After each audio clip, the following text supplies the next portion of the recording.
prato de comida. É a denúncia de Pelé no próximo bloco do SBT Repórter. Até já!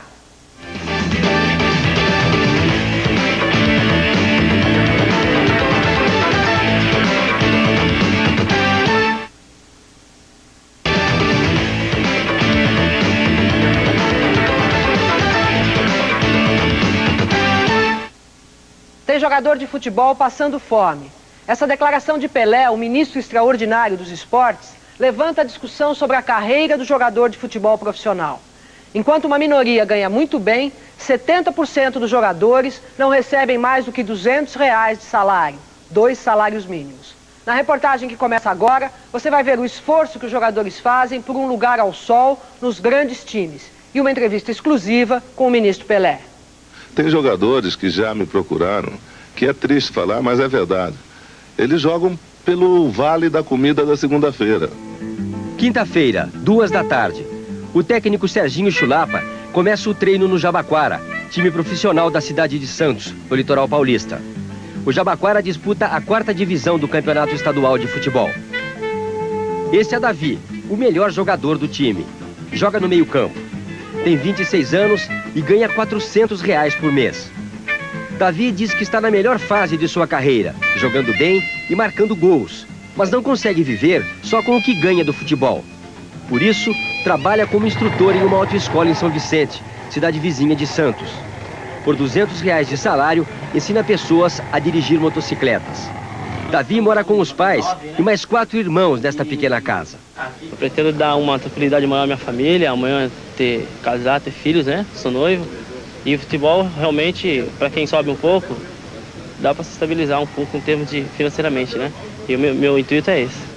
Márcio Ferreira, o maçarico, é colega de Davi no meio-campo do Jabaquara.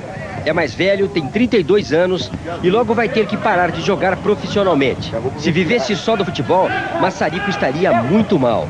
Seu salário é de R$300. Ele consegue sobreviver graças ao emprego de operário da Cosipa, a companhia siderúrgica paulista que fica em Cubatão. Como operário, ganha 4 vezes mais do que recebe do Jabaquara. Na maioria das vezes sai direto do trabalho, vem treinar, quer dizer, a vida é difícil, né? Não tem nada fácil, né? Muitas vezes pensa que jogador de futebol é fácil, mas é difícil. Você deve estar pensando, Davi e maçarico são atletas fracassados. Mas não.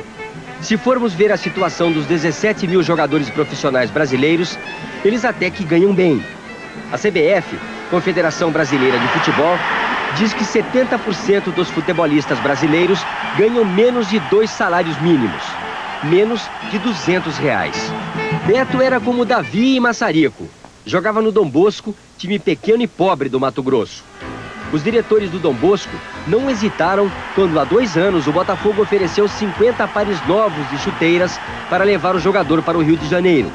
Diferente de Davi e maçarico, Beto começa a ficar famoso.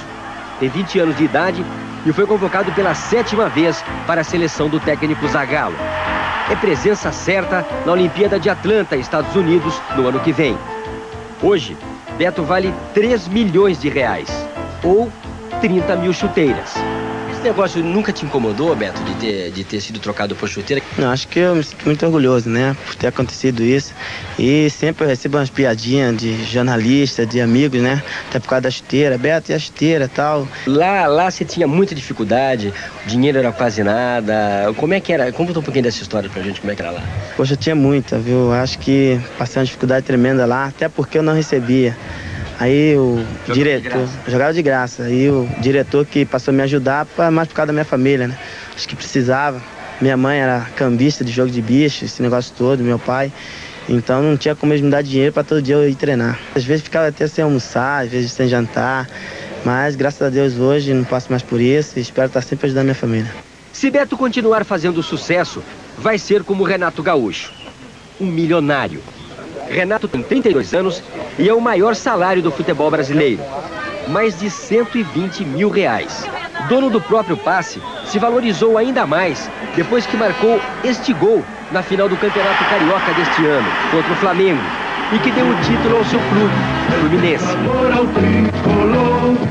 Eu acho que em qualquer área, em qualquer profissão, as pessoas de destaque precisam ganhar mais, porque tem um talento maior que as outras pessoas. E no futebol não poderia ser diferente. Apenas 1% dos jogadores de futebol, talvez até menos, ganha como Beto e Renato. Uma elite de 300 jogadores que atuam nos 20 maiores clubes do país. Atletas que andam em carros importados, frequentam boates e passam uma imagem de vida fácil. Uma imagem de quem ganha para se divertir. Afinal, são muito bem pagos para jogar bola. O lazer preferido da maioria dos brasileiros.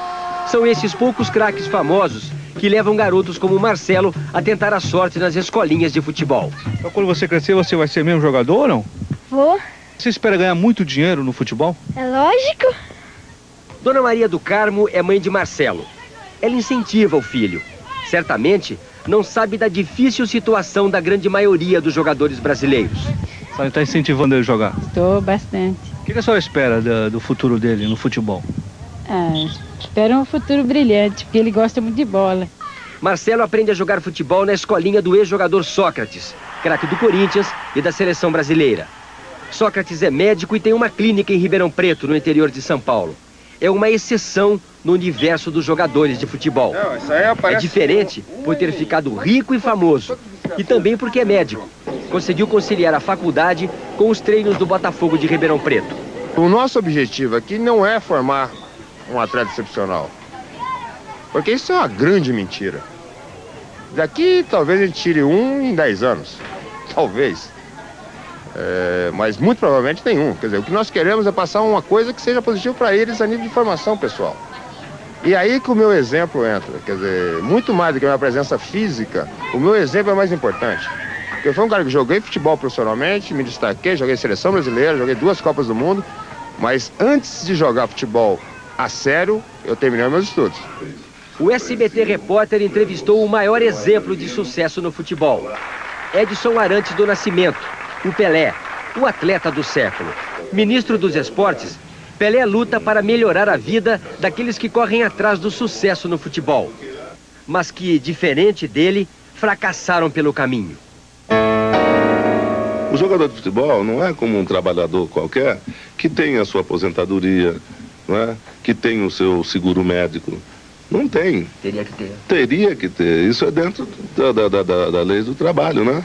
E o jogador não tem. Então, quando acaba o seu futebol, ele não, às vezes, não juntou o dinheiro que o público pensa que juntou, porque o público só tem olhos para quem ganha muito, para o cobra. Mas a maioria não ganha.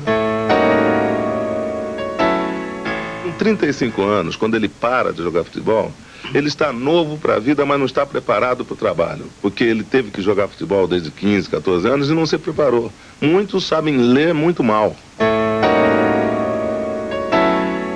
No Brasil, com essas explosões todas que tem de hoje, né, de violência, o desabafo do próprio povo pelo que passou nesses últimos anos. Imagine se a classe de futebol falasse, nós vamos ficar 2 meses sem jogar, não vai ter futebol no Brasil. Isso vira o caos. Isso vira o caos. Você vê a força que o atleta tem e não exige isso. E não entende que tem essa força.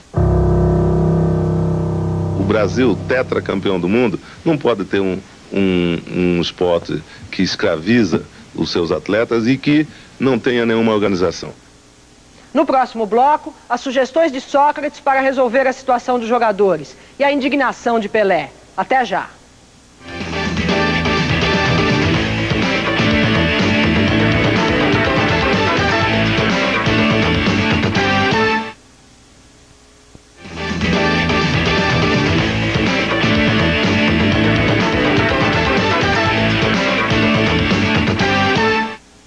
O contrato de um jogador de futebol com seu time é o passe. Esse contrato define regras, determina quanto ele vai ganhar e, o mais importante, passa para o clube o direito de decidir sobre o futuro do jogador. O time fica dono do passe do craque e ele só poderá jogar em outro time se o seu concordar em negociá-lo.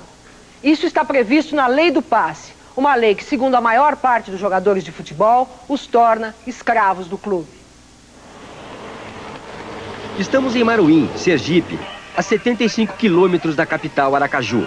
Este é o estádio onde joga o CSM, Clube Esportivo Maruinense. Ou melhor, jogava. o time foi desclassificado do campeonato sergipano. Futebol agora, só no ano que vem. Sem torneios para disputar, o CSM não tem de onde tirar dinheiro para manter os atletas no clube.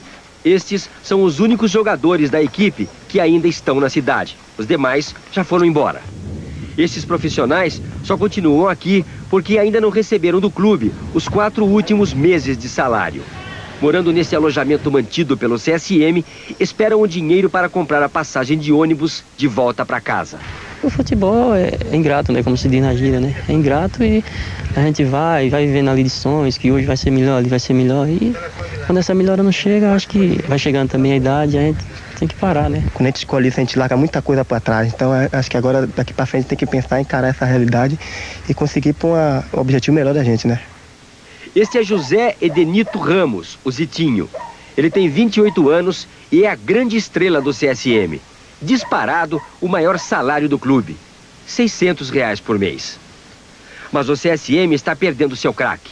Agora, seu passe pertence a esta mulher, a lavadeira Maria Luísa dos Santos. Isso mesmo, a lavadeira. Luísa lavou os uniformes da equipe por mais de um ano. Nunca recebeu dinheiro. Hoje, o clube deve aproximadamente R$3.000 a ela. Luísa entrou na justiça e recebeu como garantia do pagamento o passe de Zitinho. Dona Luzia, quer dizer que a senhora agora é empresária do Zitinho, é isso? É, né? Diz aí, né? Que eu sou empresária, mas eu queria mesmo, assim, se eu fosse empresária dele, que eu manobrasse com os passes dele, né? Eu fizesse o que eu quisesse, alugasse, vendesse, fizesse o que eu quisesse. Mas logo não é assim, né? Prefiro mais que ele venda, que o presidente venda ele para me dar os meus direitos. Você tá triste com essa situação?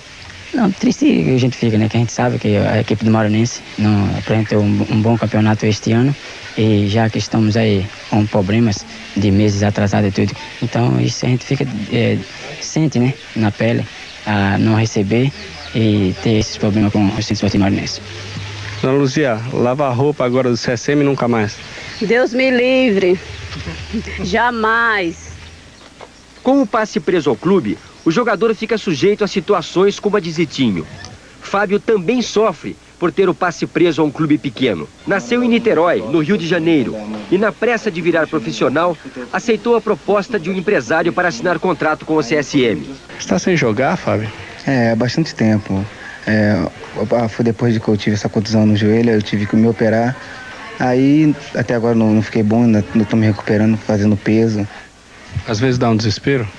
Dá sim, tá hora que dá. Tá hora que tá bom. A gente mora longe, fora de casa, longe da família, né, do amor da nossa família. Então, hora que dá vontade de ir pra casa, largar tudo e procurar viver a vida de uma forma, trabalhar e levar a vida adiante. O que regula a relação entre o clube e o atleta é a lei do passe. Quando o clube profissionaliza o jogador, registra na CBF um contrato como este. A partir daí, o time é o dono do passe do jogador. O atleta não manda mais em seu destino. Se quiser jogar por outro clube, tem que ser emprestado ou vendido. Eu sempre briguei contra isso. Acho que é uma forma de aprisionamento do indivíduo, falta de liberdade dele escolher o local de trabalho. Mas ela não pode ser analisada simplesmente por aí. Quer dizer, que deve existir, deve ser criados mecanismos de proteção a esse trabalhador. Que hoje em dia, o profissional de futebol, primeiro, que não tem salário base. Quer dizer, é um dos poucos trabalhadores do país que não tem um piso. Conforme a idade aumenta, o passe do jogador perde o valor. Alguns profissionais conseguem, a certa altura, comprar o próprio passe. Têm dinheiro e investem em suas próprias carreiras. Fazem então contratos rápidos e podem jogar onde lhes pagam mais. É o caso de Renato Gaúcho. Não adianta você, de repente, você não tendo qualidades, você não sendo um jogador conhecido, você ter o seu passe na mão. Não vale a pena. É muito mais vantajoso para esse tipo de jogador ter o seu passe no clube, que o clube vai continuar pagando ele, ou vai vendê-lo, ou vai arrumar emprego em outro clube para ele. Porque não adianta nada você batalhar, de repente você ter seu passe na mão, você não tem qualidades de um grande jogador e de repente você fica desempregado. Às vezes o paternalismo do clube é bom para o jogador mediano, vamos dizer assim. É ótimo. Walter tem 23 anos, nasceu em Salvador, Bahia, e é o dono do próprio passe. Seu penúltimo clube, o Vitória de Santo Antão, de Pernambuco, lhe devia dinheiro. Dar o passe livre ao atleta foi a forma do clube saldar a dívida. Walter então veio para o CSM de Maruim. Alugou seu passe por R$350 por mês. Como os demais colegas de clube, até agora não ganhou nada. Se a pessoa for conhecido, passou por equipe grande e fez um bom sucesso, seja com passe na mão, é fácil. Mas quando você passa pela equipe médio poste, aí fica difícil. Os casos de Renato e Walter nos fazem pensar que passe na mão é bom só para quem é famoso. Será que isso é verdade? Há muita discussão sobre a necessidade de uma nova lei do passe. O passe pode ficar com o clube, mas na sua venda, uma transferência é 50% para cada um. Aí seria mais bonito. Nós temos 10 categorias de futebol, nós temos praticamente 100 crianças permanentemente treinando desde o fraldinha, do mirim, do pré-mirim, do infantil, do juvenil, dos juniores, até chegar à categoria de cima. Tudo isso vai ser abandonado, porque esse investimento é prevendo a revelação de jogadores que irão participar dos times principais no futuro. Nós queremos só uma igualdade, porque, na verdade, essa relação clube, federação e confederação, ela tem toda a sua sustentação no atleta. Se o atleta não existisse, nada disso existiria. O ministro Pelé quer mudar esta situação. Quer uma nova lei do passe e já prepara um projeto para enviar ao Congresso. Quando foi assinada a Lei Áurea pela Princesa Isabel, né? Diziam que os escravos não iam ter onde ficar. E alguns escravos tiveram dificuldades, porque eles achavam que ia ficar sem comida, sem trabalho, sem moradia, mesmo que eles morassem na senzala, mesmo que dormissem lá, mesmo que os escravos comessem os restos. Então, os escravos estavam acostumados com aquilo. E havia realmente a preocupação. E mudou, não mudou? Hoje nós não temos uma vida, pelo menos coerente, uma coisa honesta, decente, poderia ser melhor. A classe de jogador de futebol vai ser igual. Não vai ser ruim para o jogador de futebol. No começo pode ter algum conflito, alguma confusão, mas vai ser melhor para o jogador. Esse negócio de dizer que os clubes não vão investir nas bases, também é outra mentira, porque você faz uma pesquisa e vê qual é o time que realmente investe na base. Qual é o time que dá escola para o infantil, para o dente de leite, para o juvenil. Vê se tem algum time no Brasil que dá escola para eles. Não tem, é mentira. Entende? Então, o jogador vai ser como um trabalhador qualquer.